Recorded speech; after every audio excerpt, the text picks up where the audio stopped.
In our today's class, we are going to learn about the internal structure of heart. In our previous lecture, I have told you about the external structure of heart. So let us revise it a brief so that you will be able to understand the inner view also.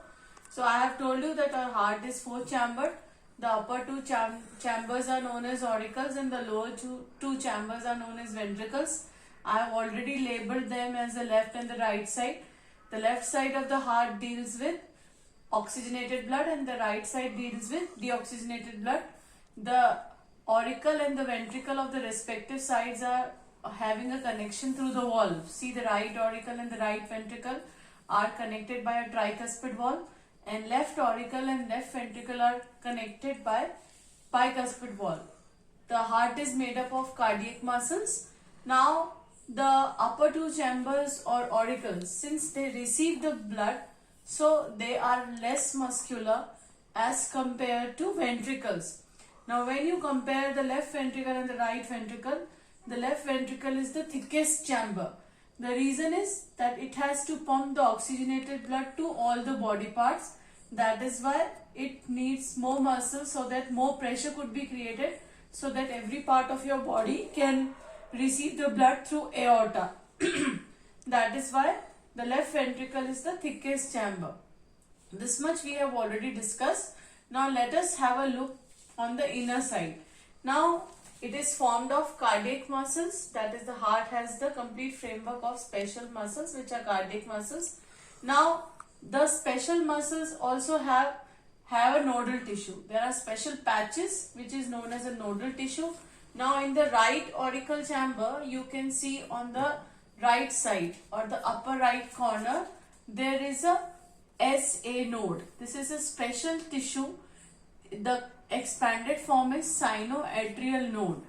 This sinoatrial node or SA node is known as pacemaker of heart.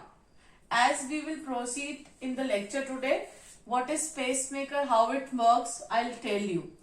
So on the upper right corner is a special nodal tissue, that is the SA node. Now here you see on the right side of the right auricle, there is another patch of the nodal tissue, and this patch is known as AV node, that is auriculoventricular node.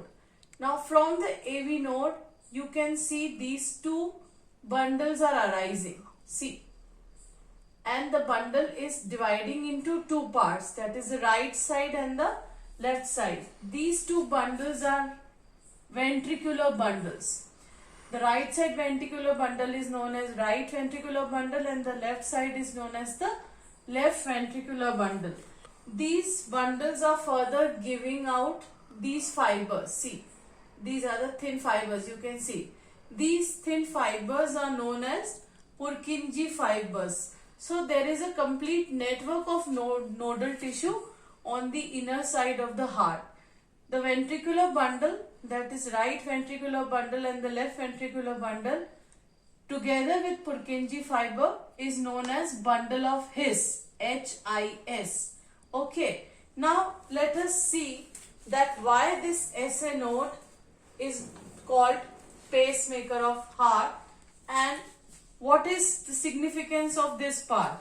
So the nodal musculature has the ability to generate the action potential without any external stimuli.